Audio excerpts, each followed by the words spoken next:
2 o'clock. Yes. Wow. She's helping. Right, so good afternoon, everybody. Welcome to the second BCS Digital Divide Specialist Group event for today.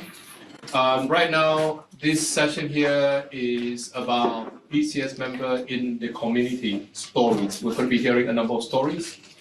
And at the end, you will be welcome to join us for our AGM, which is a procedural thing, but it gives you a chance to get to really understand about what the BCS is about, both the good stuff as well as the mundane stuff that we're going to do. Now, I'm also conscious that we may have people joining us online, so can I check? Is Margaret there? Margaret's there, James is there, Sean is there, Okay. and then we have some guests. Okay. Lydia and Mono and EJ. Thank you. Right, so for those of you who are online, welcome to. I hope you can hear us. If you got any comments, please put in the chat channel. What I'd like to do is, because this is a sort of very, what's the word I'm looking for? I like the fact that this is a small room, so hopefully we get a bit of interaction going. If I can just quickly get everybody just to mention your name, and what is your role, then at least that way we get to know a bit more about each other, yeah? So starting with Fiona. Yeah, so Fiona Dawson, I am the treasurer for the Digital Divide Specialist. I'm Scarlett Lam, I'm from Hong Kong, I'm working in HSBC, I'm a program manager in the IT department. Helen King, working publishing. So I'm Justin Tan, I work in AI advisory and education. And Delphine, I'm a skill expert, ex-Ernst & Young, and will apply for the voluntary role in skill-based. Super. I'm Ruby Core, Inclusion Officer for this specialist group, also the Chief Enterprise Architect for Lloyds Banking. Hi, I'm Freddie, chair of this specialist group. Hi, I'm Darshika Patel. I work as the COO for Calibrate Consulting. It's a data analytics company, but I'm also setting up a founder of Invest in the Future skills for young people to build confidence, compassion, and culture. I'm Jennifer Neely, I'm here with the Digital Poverty Alliance. I'm Mike Gallagher from CXO Assist, my own business, helping people with preparedness for Gen AI. Don't throw any stones at me, please. I'm Dave Donahue, I'm the vice chair and the volunteer coordination officer for this SG. Yes, I'm Maria Xiao, I am the secretary of the committee, and I am a business and leadership coach. My name is Charlie Houston Brown. I'm the membership secretary for this specialist group. I also chair my local branch in Stoke-on-Trent. I'm also a BCS council member and a trustee. Okay, and I'm sort of trying to make this as inclusive as possible, so but sometimes it's going to be difficult, yeah? So do we know who's online? Yes. Margaret, can you say a few words? Introduce yourself.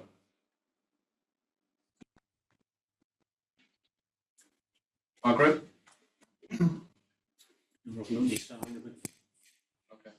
Right, maybe Maria, do you mind just calling out the people on the line so that Better. Margaret? Don't have permissions to speak. Need to change the settings on the Zoom. Oh, because of the Zoom thing. Where is it? Permission to speak. Oh, it's because of, okay, I see what you mean. Because it's a webinar. Yeah. It's not a, do you guys know where that is? Okay, then maybe what I suggest is for now, can you all please maybe introduce yourself on the chat there so that hopefully we can see and then we can call it out afterwards. Yeah, but for now, do you mind, Maria, can you just read out the names so that we know who's online? Yeah, so we've got, okay, let's start, Aideen. Yeah, hello, welcome. Okay, you can talk now. Hi. Yeah. Yeah. I'm the social media officer for the Digital Divide Specialist Group. So, who else? James. James, you can talk because I'm allowing you to talk. James Davenport, University of Bath, and the Higher Education Liaison Officer for this DDSG. Okay. Margaret? Can you hear me? Yes. Oh, okay, that's all right. So I just had to change the settings. Margaret Ross, particularly linked in with the joining and linking with other branches and SGs, etc. Okay, and Thank so Sean, to finish up with committee member Sean. Yes, hi everybody. So Sean Sadler, I am the Early Careers Advisor. I also chair the WCIT Digital Inclusion Panel, and I'm currently a Director of Consulting at CGI. And then the other members joining, so EJ. Hello, I'm EJ, and I'm a DevOps engineer working for Fortune 1. Okay. Welcome. Welcome. And then we have Mirja. Mirja.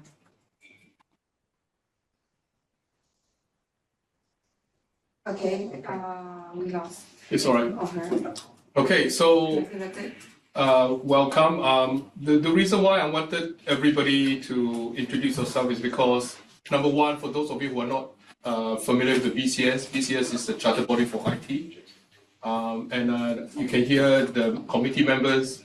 You may hear only about their name, only about a job title or what they've done, but I can assure you that if you find out more about them, many of them are legends of the IT profession. Right? They've done a lot of stuff in their career, and they've chosen to be part of this digital device specialist group because they're passionate about solving this problem.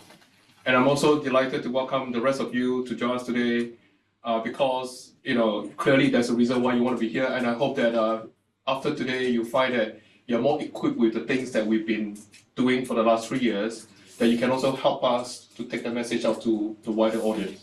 Our strategy is a very simple one, right? We can't solve all the problems in the world, but we can do one of the easiest thing to do, which is helping to socialize what we know.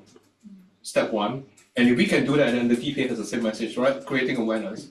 And if we can do that, then the second part will be so much easier to mobilize, for example, the BCS 72,000 members globally. But just imagine, it's not just about the BCS membership, about every other group out there that we can mobilize. Right, so part of this journey today here is to help us to get to that point. Let me now start this event going. Here's our program for this. So let me start with, hang on, am I starting the right place? No, I'm starting the wrong place, okay. That with me, jump to 5. Okay, so what we are doing now is to get a chance to hear a number of stories. Because if you've heard what Fiona said earlier on, what do you think? Was it a real story? Was it a story that can make you really understand the issue? Or if I say, did you know that 2.7 billion people in the world are not connected to the internet? We will say, so what? But when you hear a family of 5 who cannot get work done, cannot get education, then it becomes so much more compelling and powerful.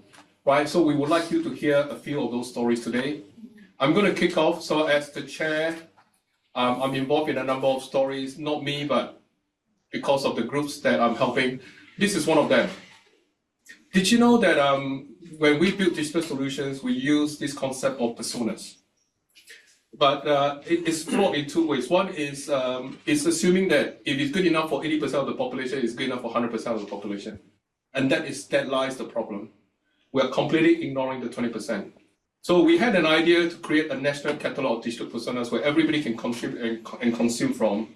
And after maybe 12 months of researchers, volunteers researching, we talked to the London Office of Transformation, Lottie, to talk to Cambridge University, we talked to subject matter experts. We realized that is not possible. Why? Because personas are never static. They keep evolving. So what we decided to do was to do something called creating an inclusive design tool. So what if we can educate designers of tomorrow to understand that to design a persona for the audience, we got to design in a more inclusive manner. So I'm going to give you the quick, simple approach that we're taking here is, imagine we're not changing anything about what we do today, which is the 80%, but we treat 80% as 80%, not 100%. I think that's fair.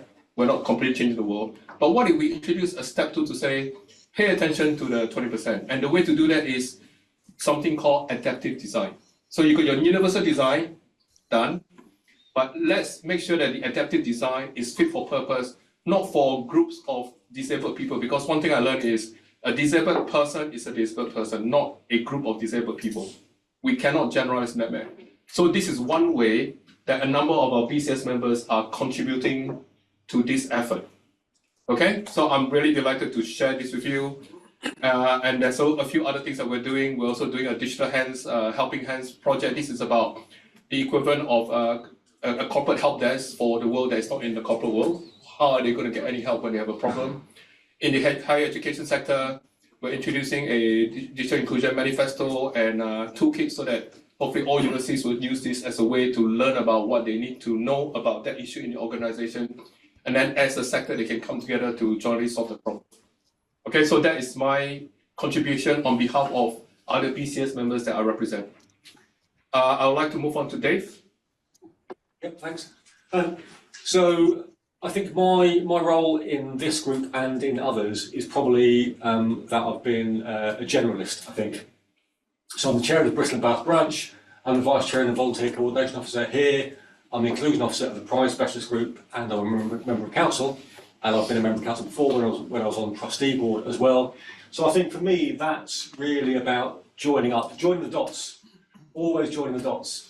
I used to hate that expression, but I use it all of the time now. I'm not sure why I hated it, but that's where we belong, I think, because for me as BCS, we can't fix all these issues. These are social issues, but we can find our place in these issues. We can find our place in this social space. And we can bring a lot to the party. We can bring a lot of technical expertise. We've got 60, 70,000 members who have got technical skills, and we can enable those members to do stuff.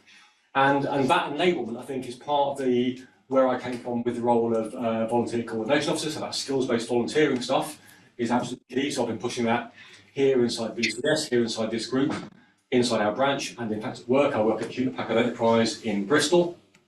And this is getting a lot of traction. This is getting a lot of support in general. But that space, I think, is where I'm going to put a lot of my effort in the future. So branch and in digital divide group from a kind of BCS national level, because that space is absolutely key, and it's kind of a mess at the minute nationally. There's a lot of players in this area. NCVO, SCVO, NICFA playing this kind of just sitting above charities at national level. Baines 3SG, Bosca in Bristol, Reach volunteering, other things that aim to do this kind of match up of skills requirements and skills offers, and that space has space in it for us to bring our membership involved as volunteers. So for me, it's that. I mean, I tag along to Fiona's group in Bath as well, and that's the on-the-ground stuff. So we started out, 3-4 years ago, saying, I think with Freddie's leadership, that top-down stuff, sitting at that national level, understanding what the issue is, and we're sitting in the middle here, and at the bottom end, we've got people actually going out and doing the stuff on the ground, and that's Fiona in Bath, and many others as well. And in that space is where BCS sits, and that space is where people with tech skills can sit as volunteers to do really effective volunteering. So for me, I think that community aspect for me is that. It's doing the on-the-ground stuff, certainly, but then looking at community as BCS, as community, as going out and saying, maybe not going out and doing all this volunteering myself, but certainly advertising this space as the use case is, I'm tech skills, I've got IT skills, I want to do some stuff. How do I do the stuff? How do I find an opportunity where I can do my hour a week, 2 hours a week, 10 days a month, whatever volunteering I can do. So for me, it's that. It's opening up that space to skilled volunteers and making sure we can do that effectively, but while collaborating with all the existing players in this space. So that's where I am. And Dave may say that the work of that is so important, and one of the things that I think has really hit home for me is when you say IT professionals painting walls as a volunteering company is a travesty. Yep. And should just end. Yep. Because first of all, there aren't that many walls to paint. And secondly, we have skills and capabilities and experiences and knowledge that are desperately needed. Yeah. If only we can utilise them, we can make a real difference. I think that's just so powerful. The work you're doing to just kind of make that message really heard, I think is really important. Thank you. Charlie? Okay. So, yeah, as I mentioned, my name is Charlie Houston-Brown. So I focus very much on my patch, which originally I'm from Northern Ireland, but sort of lived in Stoke-on-Trent for the past 25 years, really. And I do quite a bit of work also with the local chambers of commerce. I chair the digital forum. And so what we're doing is we formed the CIC. Doesn't everybody these days, I suppose, some kind of collective anyway, but with a strong focus on digital inclusion, but starting with devices. So we've got some chamber members that's their business. Their business is to repurpose and refurbish mobile devices and so on. And so we're building a bit of a head of steam now. We've secured a bit of space in the corner of a factory. So we're actually making our own local ITAD, IT Asset Disposition Company, organisation really, and we're using the chamber. The focus though is very much on the business community in the area to donate their equipment for local reuse. The other thing that we're doing, which might be slightly different, is we're not really interested in the end user. Well, of course we are, but as an organisation we're not, because what I see is really important, back to the joining the dots phrase, is that within Stoke-on-Trent and Staffordshire there are already quite a lot of third sector organisations that deal with the end user. And the last thing we want to do is complicate matters and make them you've got to go to them for their equipment, really, no. So what we want to do is build a referral network where we have organisations that are in third sector, and we've got a couple of organisations that will do that for us. And so we'll have a register of our CIC customers, which won't be individuals, they will be organisations, and they will request equipment and we'll give it to them. That's the idea. Now, as part of that, part of the chamber stuff, we're also very much aware that it isn't just about equipment. There's a whole raft of other things that we talked about earlier. There's the skills piece, there's the connection piece, there's the support piece. But we've started in the corner of what everybody understands. You haven't got a device. And the idea is that we'll kind of learn and grow, and we'll innovate and iterate from that point of view, really. So yeah, so that's kind of us in a nutshell, really. Building our own ITAD, leaning into also some of the national programs as well, and making sure that there's linkages there. The other thing on the back of that, we believe that if we're focusing on the organisations, the third sector organisations, then we can build our own digital inclusion directory, or DID. That we have to have acronyms, don't we? But yeah, so and we're looking to build that out. So locally we'll have, again, not focused on the end user, but focused on the communities that are supporting the end user, so they can collaborate. And the hope then is that each of those organisations then can then start to grow their own digital support network, digital champions, whatever word you want to use, which we can then support. And then when the BCS membership can then support is, and we floated this to be like almost third line support the digital champion, not support the end user. Because there was some work done, but 1.5, 2 years ago, which was academic led, and it's all about community, right? So somebody who is digitally excluded is not going to knock on my door and ask for help. I don't know them, they don't know me, they don't trust me. Where they're going to want help is in people that they trust. So we're going to take that to them. So that's kind of it, supporting that existing network. It's really, really important to us to do that. Yeah, thanks. Thank you. I just want to sort of make a connection here. It was Charlie who connected up with Staffordshire University, who connected up with us. That is how we managed to launch the Higher Education Digital Inclusion Network, because of that Staffordshire University connection. So thank you, Charlie. Yeah. Okay, Fiona. I've cheated because I had quite a lot of airtime already today, so do forgive me whilst I take some more. Probably want to talk about two things really. So the mechanics of the Bath Digital Divide Collective is probably worth giving some more info about, which is what it is. So it's, I believe it's replicable. So it is led by two CICs jointly, so the Bath Bridge CIC and the Tech for Good South West CIC. I use the words led what that really means is kind of organised and coordinated. It was to make sure that there was some clear accountability and responsibility that would be helping to make sure that the group met and had the appropriate membership.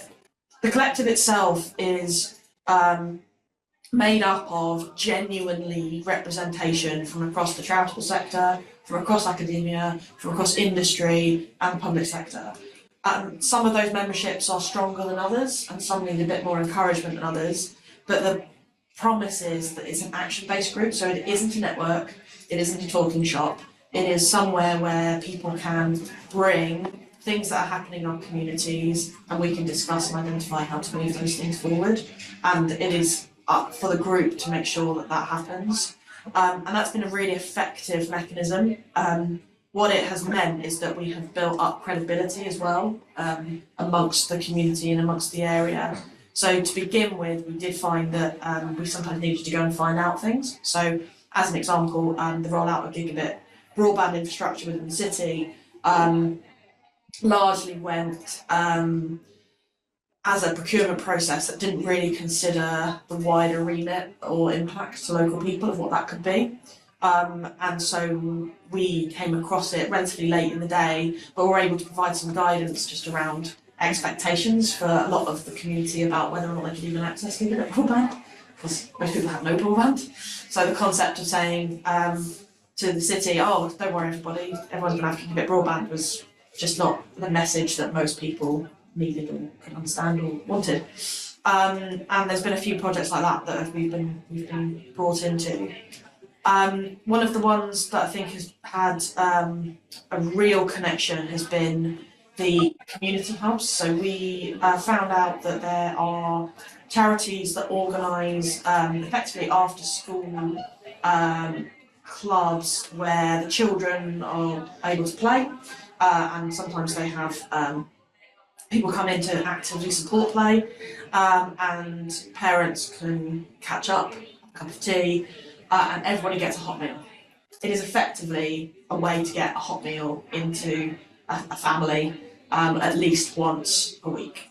And what they found is that actually it's opened up a lot of opportunity to talk about things like debt, domestic violence, energy issues, all of those kind of things. And so we got really excited. Brilliant, this is going to be a really good way for us to connect people who might be experiencing digital poverty. And the immediate response we got back along the same lines I mentioned earlier about sustainability is no. Like there is, if you walk into a room, into that room where people are essentially there to allow their children to play and to have a hot meal and say, don't worry everybody, we're going to solve your digital inclusion problems, you're going to get nowhere. What we learned was that actually you're going to need to make a lot of cups of tea. So, because the first thing is that you need to build trust and you need to build understanding before you even start talking about anything that you might want to actually talk about. And you need to do that sustainably, and you need to be there for a while. And one of the volunteers who went in found that on session 3 of meeting people, it had been identified that she was quite good at playing with toy cars, so he was very much accepted by the children, that is. And he was able to have a conversation with a couple of the parents. And he came across 3 women, all who had been out of work raising their family for a number of years. And all 3 of them felt digitally excluded from the workplace. Didn't even think they should apply. There's no point in me trying to get back into employment. I know too much about it. One of them had a computer science A-level. And the shocking thing about that is that clearly isn't actually the case for them, but they felt, and so perception was their reality, that therefore work was no longer an option for them because things had moved on too quickly, and so they couldn't go into place. So the big thing is just about kind of just getting people who had experience and skills and could just kind of come alongside and be part of that. And coming alongside because it's really important that it's an action group, but it absolutely doesn't beat people over the head and say, you're bad for not recognising digital poverty that exists in our community. It's not the story I told about GPs. We haven't gone round to them and knocked on their door and said, what are you doing? We have just taken the opportunity to come alongside and share stories, share experiences, to try and educate, raise awareness, and to have impact. And the last thing is that actually some of this is also about being very positive about digital, because we've uncovered so much about it is about exposure, awareness and confidence.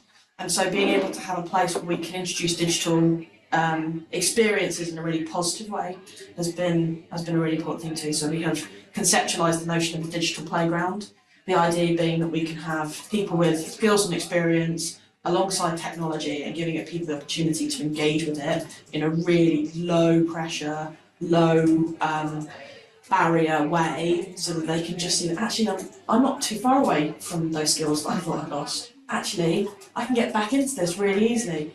I'm not being taught anything because that's really high pressure and scary, but actually just being able to just have a go at something where I know it doesn't matter if it breaks. You just have a go, see what it's like, has been a really important part of our understanding of it.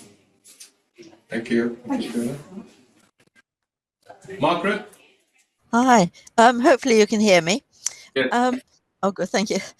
I'm a retired academic, currently chair of the Hampshire branch, secretary of Dorset, and actively involved in the committee of about 5 other SGs, including Digital Divide. Previously, I've been on BCS Council, BCS Trustee, represented the BCS for 4 years on Engineering Council till we fell on our swords and disposed of Engineering Council, and been an independent member of the Parliamentary IT Committee and elected onto their council. But that's in the past. Currently, I'm actually trustee for a charity in Southampton. And again, like Bath, our poor areas are in the 10% of the worst in the UK. So that we're linking very much in with sort of homeless, particularly food banks. One of the things as well we've tried to be very active with is not only the food banks, but to actually provide not only food for the people, but food for their pets. Because particularly the elderly, that cat or that dog is the companionship. So that's addressing the sort of the mental well-being. And also, when you think about it, it's the source of a self-heating hot water bottle. So I mean, that cat or dog on their laps could actually be keeping them warm, especially with the, lack of cold weather allocations. So I think that's now very important. Now, one of the initiatives I feel very strongly about, and this comes as being an academic, for many years we had students that came through, got excellent computing degrees, but they had disabilities, some blind, hearing, partially sighted, wheelchairs, and they couldn't get jobs. I mean, they were coming up actively, they could do the job, they could do the work, they knew what they were doing, they were very bright, coming up usually about the top marks within the years. And I mean, one student, for example, when it came to his written exams, we said, well, what help would you like? How much extra time do you need? And he said, no extra time, just a standard 3-hour exams, but please can I have them alternate days? And what he did is laid on his stomach with a pencil in his mouth, and he just needed somebody to turn the pages for him. But he's actually ended up with a fantastic career in the computing industry, but it was exceptionally hard to get started. Others that have been blind, they usually seem to end up being self-employed, so that people who employ them aren't even aware that they've got a disability. Now, this is not a good situation. And I think that this is a problem that we need to actually raise awareness to employers about what help is available to actually employ somebody and even consider somebody with serious physical disabilities in the computing professions. Highly qualified, very experienced, but unfortunately very, very difficult to get that first job. And you can understand from the employer's perspective, they're a little bit scared. So what we've been running is some webinars, including potentially offering visits, where we have people with a disability and their managers to talk about the actual physical problems that they had. I mean, for instance, one person, he was working in the docks, very responsible job, totally blind. And we said, well, what could you actually say? We knew both the visually impaired person, employee, and the manager knew the question I was going to ask is what was the most difficult problem to overcome? And the problem was that his guide dog actually adored birthday cakes. And that was more of a problem than anything else. And I think this is something that the BCS and Digital Divide definitely is leading the way to try and say, look, consider these people. They've actually become exceptionally loyal employees and exceptionally capable. So that's coming off my soapbox. So thank you very much. Thank you, Margaret, and just so you know, she's one of the legends. Okay, to read about her, you'll find she's amazing. James.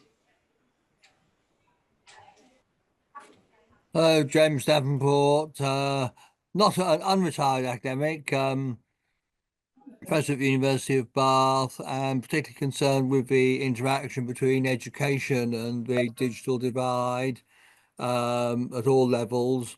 And of course, students, particularly computing students, make great tutors and explainers of this. So I'm trying to point out to university computer science students, particularly through British Computer Society chapters, that one particular piece of community volunteer work that computer science students are particularly qualified to do is the assisting with the educational side, teaching people how to use this equipment. As we've said earlier, digital divide isn't just about equipment and access, it's also about skills and confidence.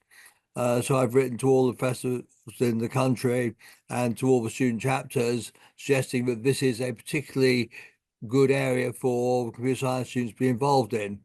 And this is something that computer science departments and students can really do.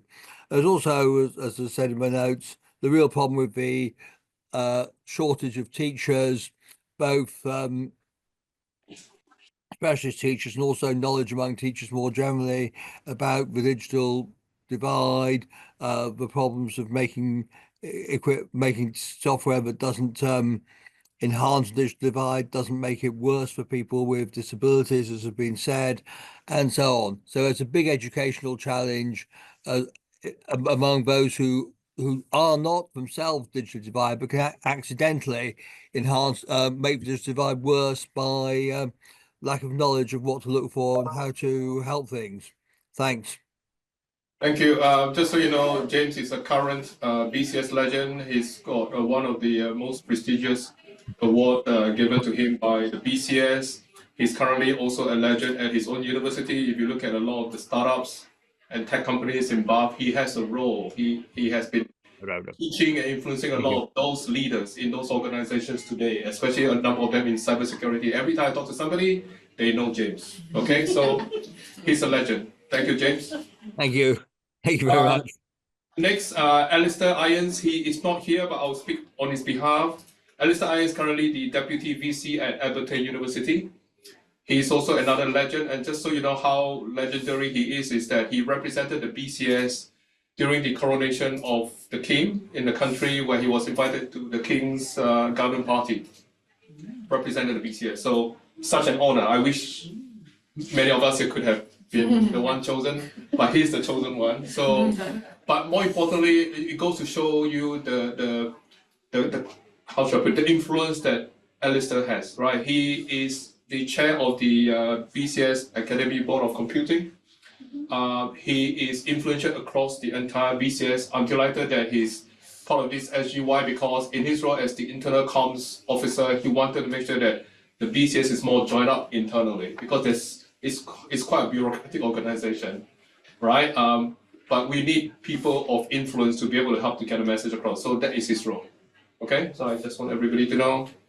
Aideen, your turn next. Yes, hi. So I'm AD and I'm a final year student at the University of Bath, and I'm also the social media officer for the BCS Digital Divide Specialist Group. So kind of my focus is promoting the group's events, stories or webinars on our meetup page, which has already been established. But also I've created the Instagram account, which hopefully will kind of promote our events also to a student audience. And I think it's really key that we also get students involved, because it's a group of people that we want to make kind of the digital divide accessible to. And I think it's really important that they kind of get involved and support the cause. And the ultimate goal is to shape the future generation by educating them on digital inclusion, by making it more accessible and visible online. So not only just on the LinkedIn page, but also on the Instagram page. We hope to foster greater awareness, participation. And also our most recent project is kind of working on the BCS member in the community stories, which will be on the website. But kind of our goal is to make it more visible by publishing it on LinkedIn and Instagram as well. So it's not just only visible on the website page, but also kind of across all social medias. So yeah, that's my role.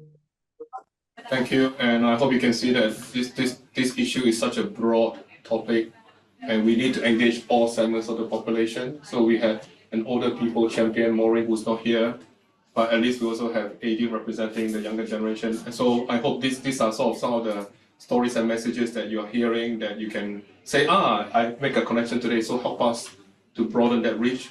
Last but not least, one more story to go. This is Andy Wake. I'm not sure that he joined us today, but he has been a BCS member for a long time. He's not on the committee, but he's in the SG. And you can see that, there are many members like him, and his story is very similar to Charlie, yours. And you both had a chat about this too. So what he's doing is similar, but in another part of the country, in Sunderland, right? And I also have a lot more stories that's not been written up yet.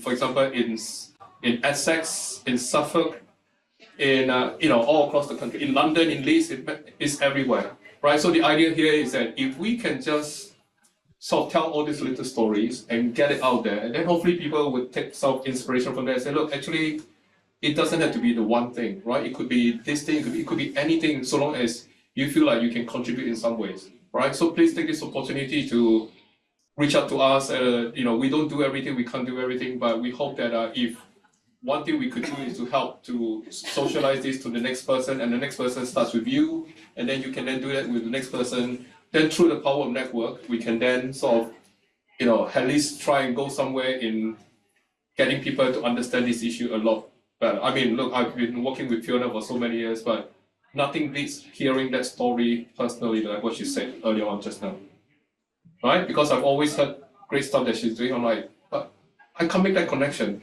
But today, thank you. That was a real connection.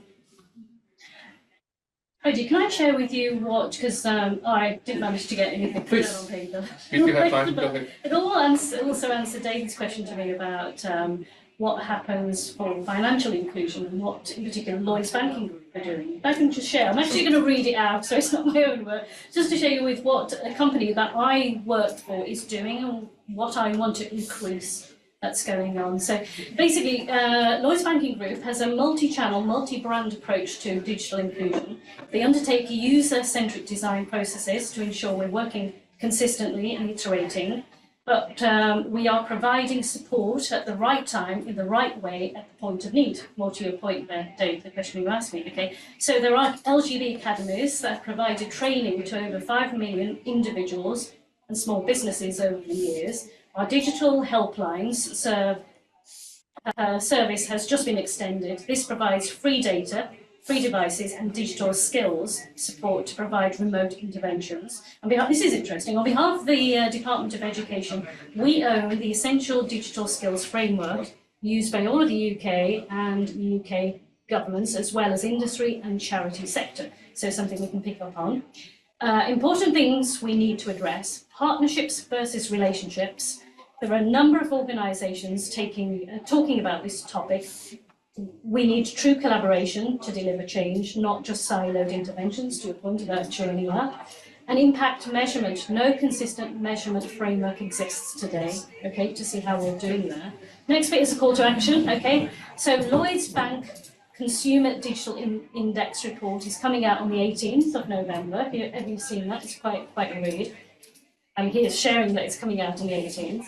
There's a registration there. And also to follow Lloyds Banking Group for all of the financial inclusion and the digital inclusion that they do on the LinkedIn sites. So I think my call to action as BCS member in community is to plug in more to what these guys are doing, or the guys I work for are doing, so we've got a better cohesive story there.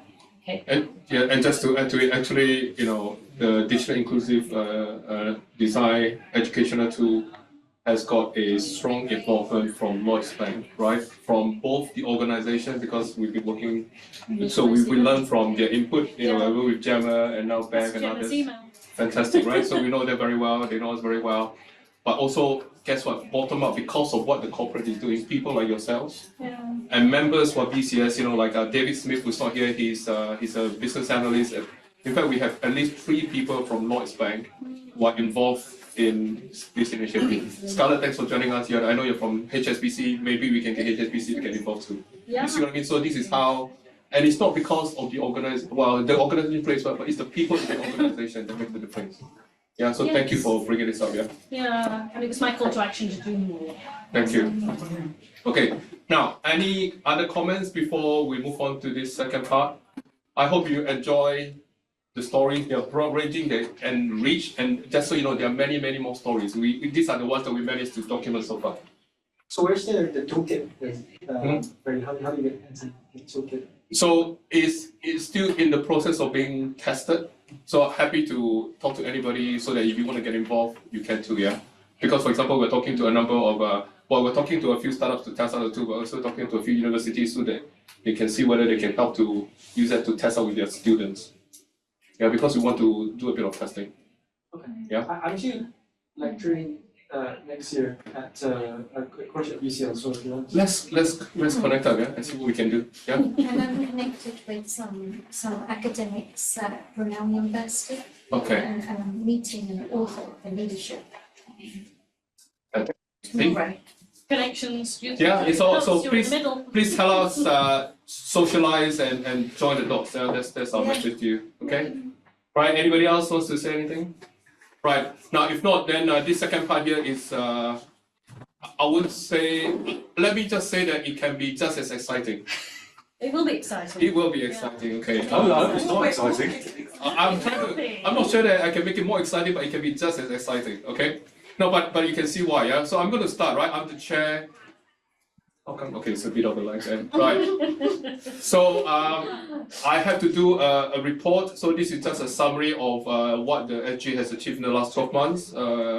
You can see that we organize a monthly webinar, and the whole point of it is to socialize this issue. And what we're going to do is to socialize this issue from 2 perspectives. One is the issue could be anything, and you'll find that there's always a digital inclusion issue with it. That's point number 1. Point number 2 is that being the BCS, mission is to make IT good for society. We want to also talk about how technology can be an enabler to solve some of the problems. So I hope you can see why we do those things. And if you can contribute some ways, Justin, I'm thinking of you, AI, you're the expert there. Maybe we can get you to do a webinar for us to help people to understand about this issue. Just so you know, not putting you on the spot, but good, okay. Right, so you can see over the last 12 months, of the 12 events, 9 of them are by SG members, 2 events with Johnny with the DPA, and 1 with Sean of the WCIT. We've also participated and supported 11 other events. For example, tomorrow I'll be going to St. Andrews University. Really exciting because they are going to create a Wikipedia content around digital inclusion. Right, so therefore, from an AI perspective, hopefully we can curate the content and avoid fake news, hallucination. Why? Because we've got proper content to be trained on. So I'm really excited about that. And of course, part of socializing is you got to get the message out there. So you can find us on the BCS website, the Digital Device website, the DPA website. We've also contributed to a Higher Education Commission's report that was launched at the House of Lords earlier this year. And then, of course, the BCS has got our own IT Now magazine. So we had an article there last quarter. There will be another one in either October or so. It's anytime now. And this latest issue is about featuring those stories. We managed to only feature 4 stories because there's a limited length. But on our website, we can have unlimited number of stories. So that's the idea here. So that's my report. Any questions or comments? Okay. All right. So here are just some of the details. I will not go through them now, but you'll find that here's the things that we've been joining the dots, which is 15 tech communities across the UK. DPA, BCS, and the SG. So this is to show how some of those activities are joining across. For example, one major event that's coming up next year in February is that we're very connected to the open source community. Every year they have an open source conference in February. Next year will be the 3rd year that we'll be joining them, and they are, by the way, they're also a member of the Joining the Dots community of tech communities. So really good to see how the tech sector is coming together. I'm not going to go through the details, so if you're interested, all our events, past events, are on our website. Please look at them. They're also recorded so you can listen to them. And these are the list of events that we've supported. Charlie, over to you. Yeah, this is just a snapshot really of where we are regarding membership of the Digital Divide Specialist Group. I mean, this is a soft measure. You know, our focus isn't necessarily on having as many members as possible, but what's really encouraging is that as the Specialist Group continues its journey, we are getting a lot more members, which is fantastic. So if you go back for 2 years ago when we first started, we were over twice the number of members, and it's pretty evenly spread across agenda too. So that's really fantastic, really. We've discussed about how we should really measure our success, and I think there's more to come on that in the coming year. But I think it's really encouraging that we've got real traction. We're getting real support. There's noise out there, and our BCS, our 70,000 plus members of BCS are hearing us and they're joining us. So everybody is welcome to come along and join the journey, really. Yeah, thank you. Thank you, Charlie. Fiona? So just in terms of explaining this, our budget allocation represents the activities that we undertake as a group, and the committee, as you would have heard, through its activity, does quite a bit of things like travel and attending events and organising events, and that is primarily what our budget allocation provided by BCS is largely utilised for. This is just a report to acknowledge that we have, over the past couple of years, applied for a budget, received a budget, and spent that budget. Last year we did have an underspend. It was relatively small in the end, but it was largely due to not really utilising other areas of spend apart from those in terms of travel expenses and related events. When we put our allocation in, what we have been allocated is broadly therefore representative of that, and you know, my general feeling is that it's entirely appropriate and suitable. We will have to just be aware that some of the travel expenses that we've incurred up till now, we might just need to be aware of a slightly reduced budget in that area, but that's largely my problem that other people just get told about when I keep an eye on it. The last point was just about making sure that we're using the special request fund well. We didn't really use it last year. We have put in an expectation that we could this year. I think we should. Because of everything that's to do with kind of handling the budget and accounts and things like that, just a general plea that where it is something that is low-hanging fruit, or it is a very easy thing for us to do, which is things like submitting expenses claims, if we could just keep on top of those, that would really help me, so that when we can make sure that things that are slightly more tricky, we have the time and energy to tackle them. Any questions? So if I can just add a comment, that you can see that as members, we do interesting stuff. We also do stuff that we need to do. So this is one of them, and I really want to thank Fiona for taking this responsibility. You know, finance is never something fun, but finance is something that's important. So thank you. Yeah. No problem. Thank you very much. And Ruby? Yes, me. Great picture. Not as good as yours though, Fiona, because yours are smiling. So happy. Told you it would make me sick, shouldn't You can put through AI and have another smiling version. Even more smiley. Yes. Yes. It is a smile. It was beautiful. Annoying smile. Yeah, thank you. Annoying smile. forced to smile. I paid about £190 for that picture as well. We had to get a professional photographer to come in. It's the financial inclusion. That's what I should do.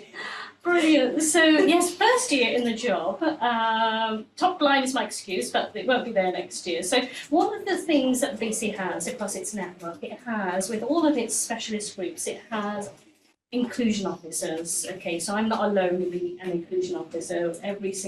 Practically every specialist group, which there are probably about over 30, I believe, specialist groups have inclusion, if not more. Okay, so one of the things that happened early on this year was the inclusion officers all got together, okay, and started to look at commonality, what they can do together, because putting lots of heads together, coming up with a manifesto or a way forward was a lot better than just me coming up with some inclusive design here or inclusion in terms of our own specialist group, where it's much wider.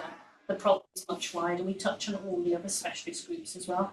The question of diversity is very important as well, and we have specialist groups set up for diversity and inclusion, in particular the BCS Women's Group. We've got the the LGBT, is it Pride group as well. I think there's one more, haven't we? Embrace and neurodiversity.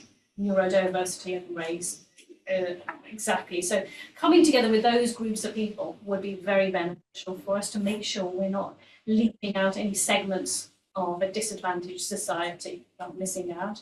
And one disadvantaged society I think I managed to bring to the specialist group was the children in care. So if you didn't know, children in care and care leavers, okay, are integrated into our society, but their setup in life is below par from day one, okay, because they've had to go into care, and most of the care homes and most of the foster parents that they go to are not very tech savvy, is what we're finding. And I think when I first joined the group, I reeled up some statistics about how much percentage lower it is a person in care's life going to be than a fully able person that went into the mainstream of school and the mainstream of life normally. And it was quite shocking, actually. It was in double digits for how much likely you are, to end up in prison, more likely you are to have social needs, etc. So this is why I thought, and it was only because one of my team members has actually been in care. So it's all those lived experiences that when we actually come to have people working with us, that we actually get to understand. Otherwise, I would have been oblivious to this. So I'm so pleased we've got an event put together then. So what's my way forward? It's always to have now greater focus and reflection points on what we're doing, okay, in terms of bringing in better equity, in terms of making sure that everything is equal in terms of what we're trying to do for the digital divide, digital inclusion also. So one of the things that I think, was it Tanika did last year? Christy, surname. I think I said surname, didn't I? Whoops. And she put together these wonderful inclusion design principles, which I think we need to resurrect and look at how we can use those. And I think with a little bit of spattering of talk about AI, I think we also need to think about the ethical principles as well that will start to come into inclusion as well that we've not thought about.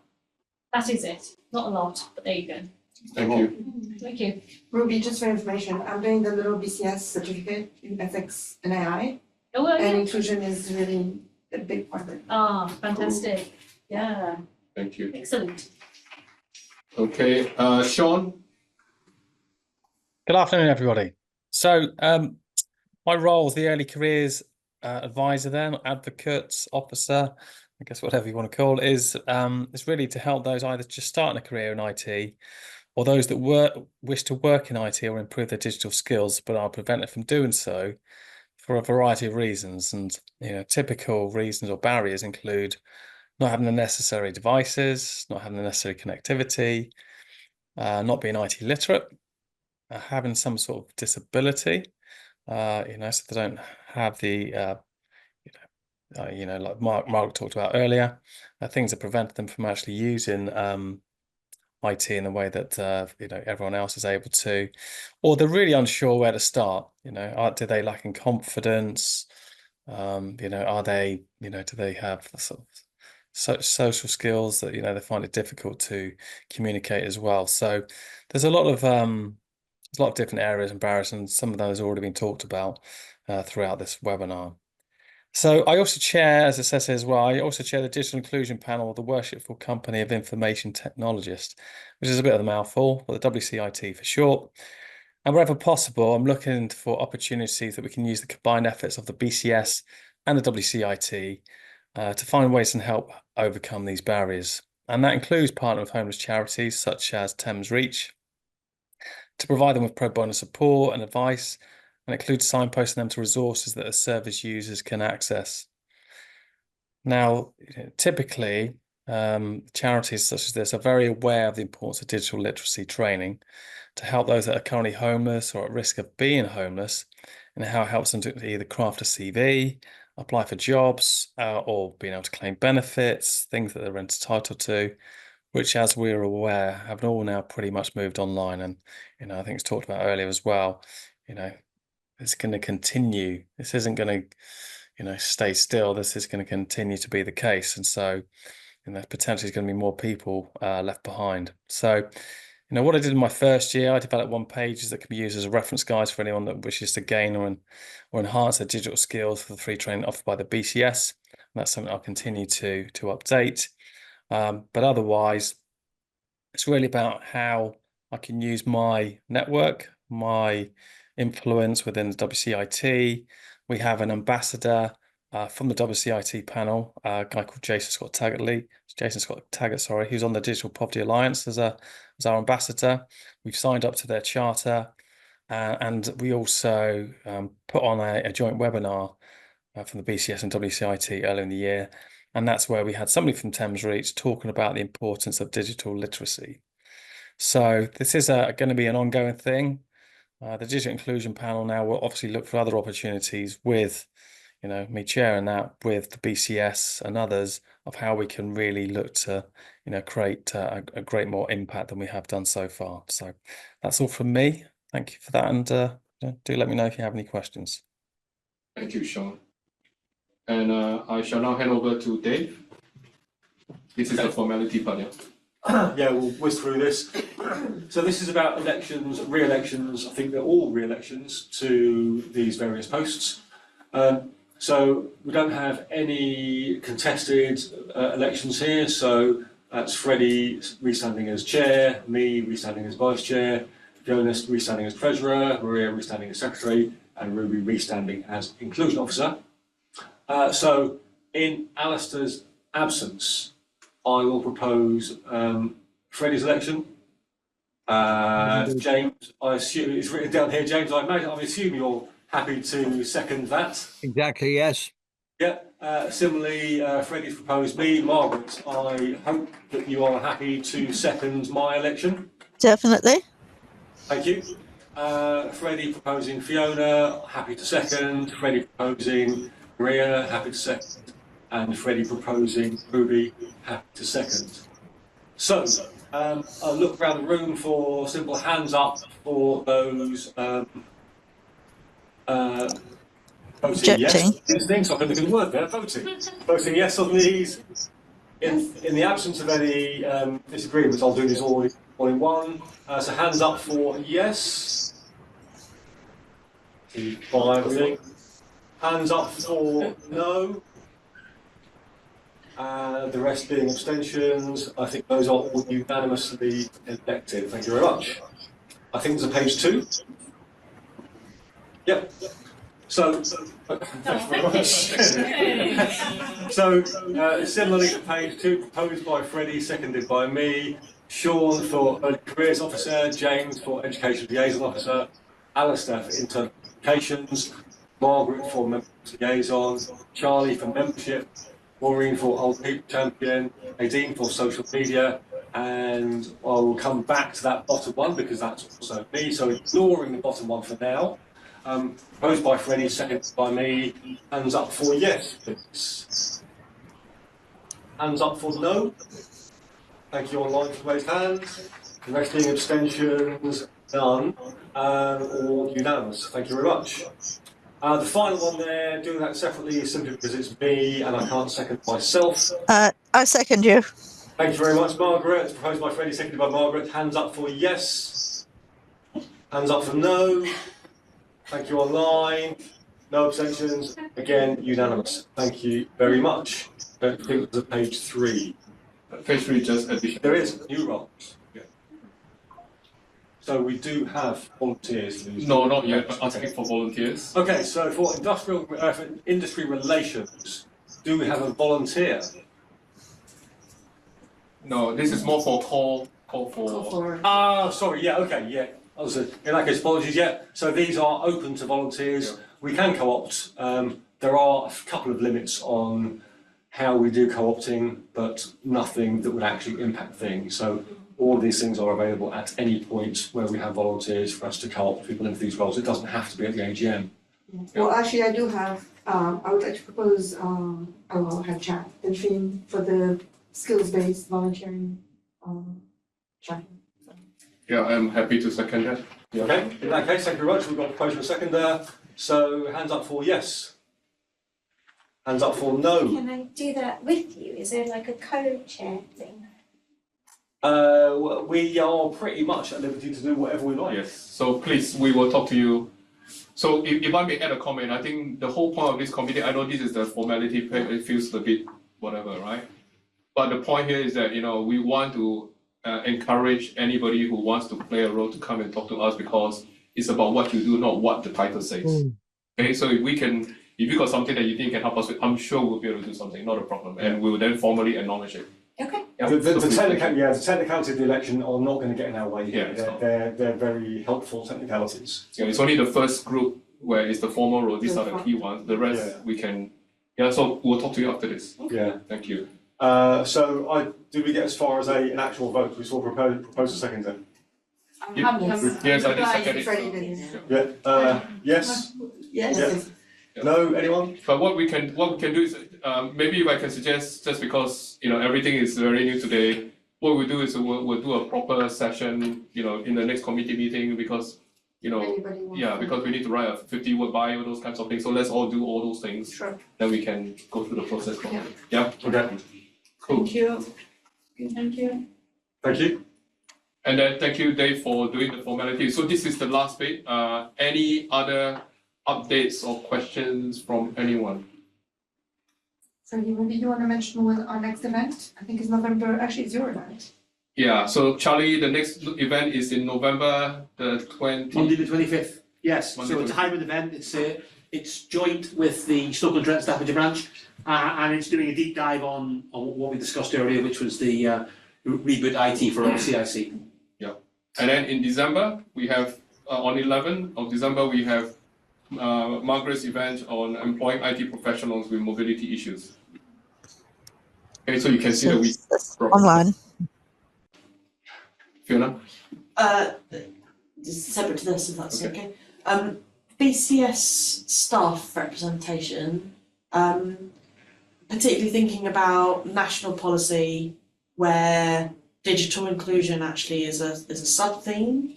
So I'm aware there's things about like cybersecurity and resilience that are being released for discussion, and some other areas. Do we have visibility or insight into whether we're being included in some of those conversations, and can we or should we be doing more to ask BCS to make sure that when a national policy comes up, they're thinking about what could also be the digital inclusion? Yeah, okay, good question. So I was just having a quick chat with Julia Adamson, who's the executive sponsor.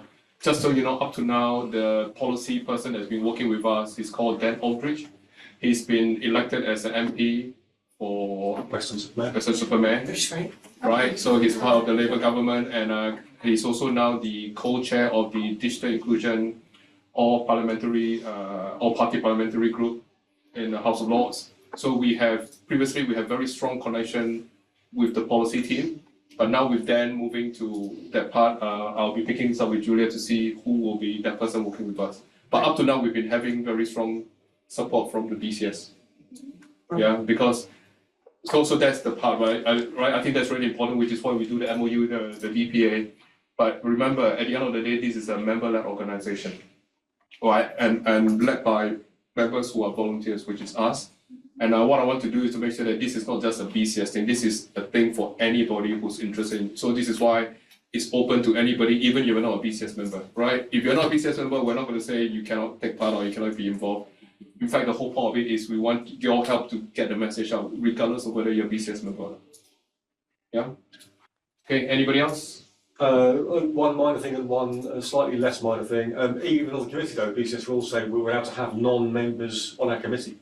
There's a couple of constraints on that, but yeah, cool. We're very inclusive in that way as well. Okay. And the other thing for me is I've added into our calendar, not as an event, but just a date in the calendar, the 18th of November, for that publication of Lloyd's Digital Consumer Index. I've got some news for you. I have this terrible problem where I can't send emails out to Gmail addresses, both funky email addresses, it's right, but I've got round it. I've sent it to you on LinkedIn. Thanks. So what's going to happen is there's going to be an in-person and online launch event, okay, in London on the 18th. So that's where the CDI report will be launched. That's the Lloyd's Banking Group.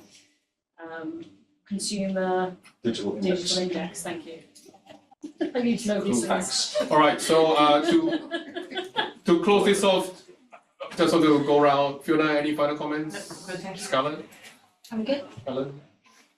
Good? Yeah. Yeah? Excellent. Good. Okay, anybody online, any final comments? If you do, please shout, otherwise we're going to end here.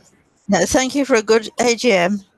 Thank you, Patrick. All right, so thank you everybody. On that note,